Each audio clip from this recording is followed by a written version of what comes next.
नमस्कार मित्र. आजचा आपला विषय आहे संतोष देशमुख आणि महाराष्ट्राचे राजकारण.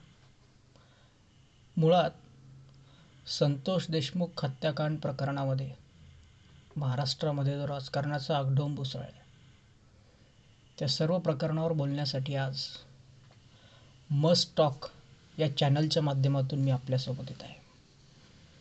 खरं तर मस्ट टॉक हे चॅनल जर या विषयावर बोललं नाही तर या चॅनलचा आणि या चॅनलच्या मालकांचा हा खरा अपमान असेल. मस्ट टॉक अशाच विषयांवर यापुढे सदैव आपल्या भेटीस येत राहील. खरं तर मस्ट टॉकच्या माध्यमातून मला काही गोष्टी या ठिकाणी मांडायच्यात.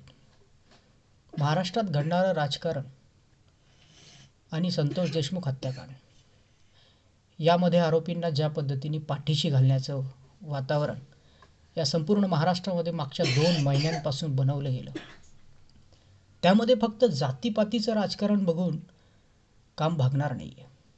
खरं तर ही लढाई आता जातीपातीच्या पलीकडे ही माणुसकीची लढाई झालेली आहे. आणि जर या माणुसकीच्या लढाईमध्ये तुम्ही माणूस म्हणून पुढे येऊ शकत नसणार आहे तर तुमची माणूस म्हणून ही नीचता इतिहासात कायम नोंदवल्या जाईल. खरं तर या राजकारण्यांनी गाठलेला नीचतेचा कळस ह्या माणुसकीला कलंक फासतोय.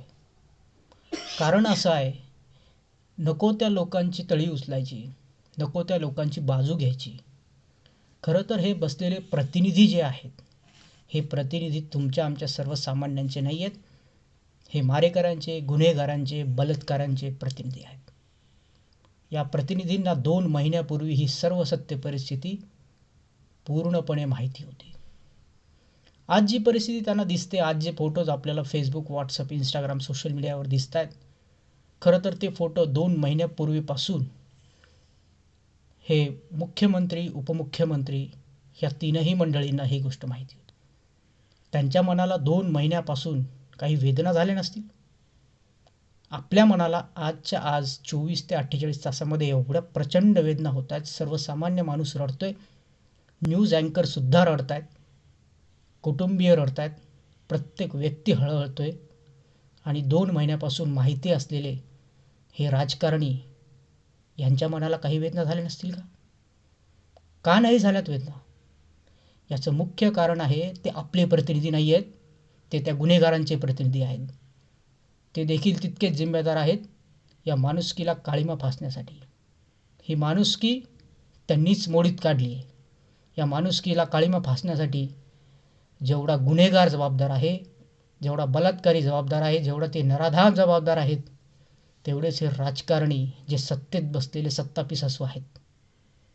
या ठिकाणी राजकारण करण्याची वेळ नाही आहे, या ठिकाणी माणुसकीच्या बाजूने उभं राहण्याची वेळ आहे. म्हणून मस्ट टॉक आजपासून माणुसकीच्या बाजूने उभं राहण्याचा विळा उचलत आहे. धन्यवाद. जय महाराष्ट्र, जय भारत.